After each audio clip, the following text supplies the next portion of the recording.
Hello दोस्तों, बछवारस कब है और बछवारस का थाली में क्या क्या पूजा सामग्री लगता है, इस वीडियो में मैं जानकारी देने वाली हूँ। आप अंत तक देखते रहिए ताकि आपको सारी जानकारी मिल सके। और इस प्रकार की धार्मिक व्रत, त्यौहार और कहानियों के लिए मेरा चैनल को सब्सक्राइब करना ना भूलिए। तो चलिए आज जानते हैं सारी जानकारी। तो देखिए, बछवारस 24 अगस्त दिन बुधवार को है और इसकी पूजा सामग्री की डिटेल्स मैं बता रही हूँ। देखिए, पहले दिन आप मूंग चना भिगो दीजिए। जैसे कोई कोई मूंग चना भिगोते हैं और कोई कोई बाजरा भी भिगो देते हैं।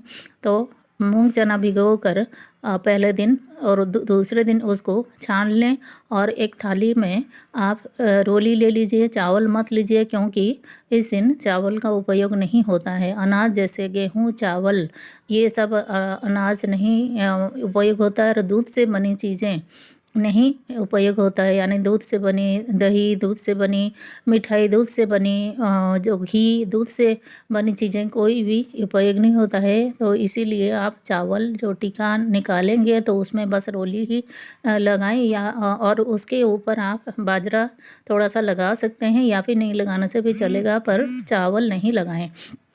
थाली में चावल मत रखिए। तो रोली और जल का लोटा और भैंस का दूध का उपयोग होता है। भैंस का कच्चा दूध, भैंस का दही और बाजरा और चीनी मिलाकर आप एक बना लीजिए, एक पेस्ट जैसे, क्योंकि वो प्रसाद लगता है। जो बेटा बहू हम पाटा में मानते हैं, बेटा बहू रखते हैं तो उनको खिलाने के लिए। तो ये सब सामग्री और जो दक्षिणा जितना भी हो आप रखेंगे चढ़ाने के लिए।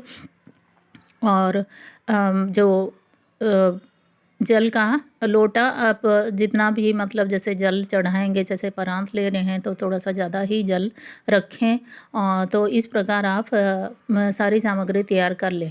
तो सबसे पहले आप पूजा ऐसे करिए, जैसे आप पाटा मारने का भी मैं वीडियो में दिखा दूंगी। कागज़ में पाटा कैसे मारते हैं दिखाऊंगी, क्योंकि पाटा तो अभी मान कर रखे नहीं है तो मैं आपको नहीं दिखा सकती, बस कागज़ में दिखा दूंगी। तो सबसे पहले आप जल चढ़ा दें। जो तालाब एक तो बनाते हैं बीच में, तो उसमें आप जल चढ़ाते हैं।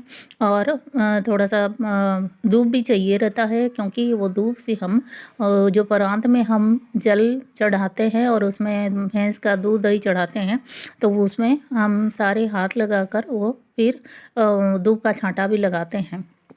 तो इस प्रकार आपको दूध भी चाहिए होता है, थोड़ा सा फूल भी चढ़ाने के लिए। सबसे पहले रोली से टिक्का काट लें, जल चढ़ा दें, भैंस का दूध दही चढ़ा दें तालाब में भी और परांत में भी। और बिजुना जो चार कोनों में 4 ठो कलश रहता है ढक्कन वाला, उसमें जो चना मूंग का रहता है भिगो कर लिए रहते हैं, उसको बेटा बहू को खिलाकर वो जो कलश में भी आप थोड़ा थोड़ा चढ़ा दें। और जो चीनी और बाजरा का आटा का पेस्ट जो है वो प्रसाद लगाएं, फूल चढ़ा दें। इस प्रकार से सारी पूजा करने के बाद हाथ में आप थोड़ा सा चना मूंग ले के आप कहानी सुन लें। बछवारस की ज़्यादा बड़ी कहानी भी नहीं है, आप कहानी सुन लें। और उसके बाद हाथ लगाकर आप जो परांत से आप जो तालाब तक पानी छांटा लगाइए। हम तो वैसे ही करते हैं, आप लोग जिस प्रकार करते हैं, क्योंकि पूजा के तरीके सब जगह अलग अलग रहते हैं। बस थोड़ा सा ही बेसिक चीज़ जो होता है वो होता है कि भाई इसमें कोई कोई व्रत रखते हैं और कोई कोई ठंडी रोटी खाते हैं। तो हमारे यहाँ तो ठंडी रोटी खाते हैं, चना दाल की और मूंग दाल की चीज़ें बनाते हैं और खाते हैं। तो आप जैसे यदि व्रत रखते हैं तो व्रत रख सकते हैं। और पूजा की तरीका वही पटा मानते हैं, 7 बेटा बहू, एक साहूकार साहूकारनी, गाय बछड़े इत्यादि इत्यादि बनाते हैं। तो थोड़ा सा भी थोड़ा सा ही अलग होता है कहीं, और बेसिक चीज़ तो वही होता है सब घरों में। तो आप जैसे करते हैं वैसे कर लीजिए। तो जिस प्रकार हम करते हैं वैसे जानकारी दे दी हूँ।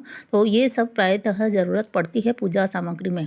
तो आप इस प्रकार की आप सारी सामग्री लेकर पूजा करिए। और एक बात का ध्यान रखें, इस दिन आप ओढ़ना नहीं ओढ़े, पीलिया ओढ़ते हैं, क्योंकि एक बेटा के लिए है। और बेटा के लिए जो भी व्रत होता है उस दिन हम पीलिया ओढ़ते हैं, क्योंकि हमारे मैके से पीलिया आती है तो वही ओढ़ी जाती है।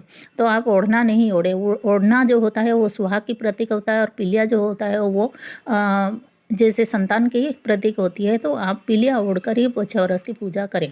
और एक बात, तो आप एक बार बैठ जाएंगे तो दूसरी बार उठे नहीं, क्योंकि जो भी कहानी हम सुनते हैं उसमें एक बार बैठने के बाद हम उठते नहीं हैं। किसी चीज़ की कमी हो तो दूसरा किसी को बोलकर चीज़ मंगवा लें। तो आज के लिए ये थी जानकारी, और जानकारी इस प्रकार की जानकारी के लिए मेरा और वीडियो देखते रहिए। धन्यवाद।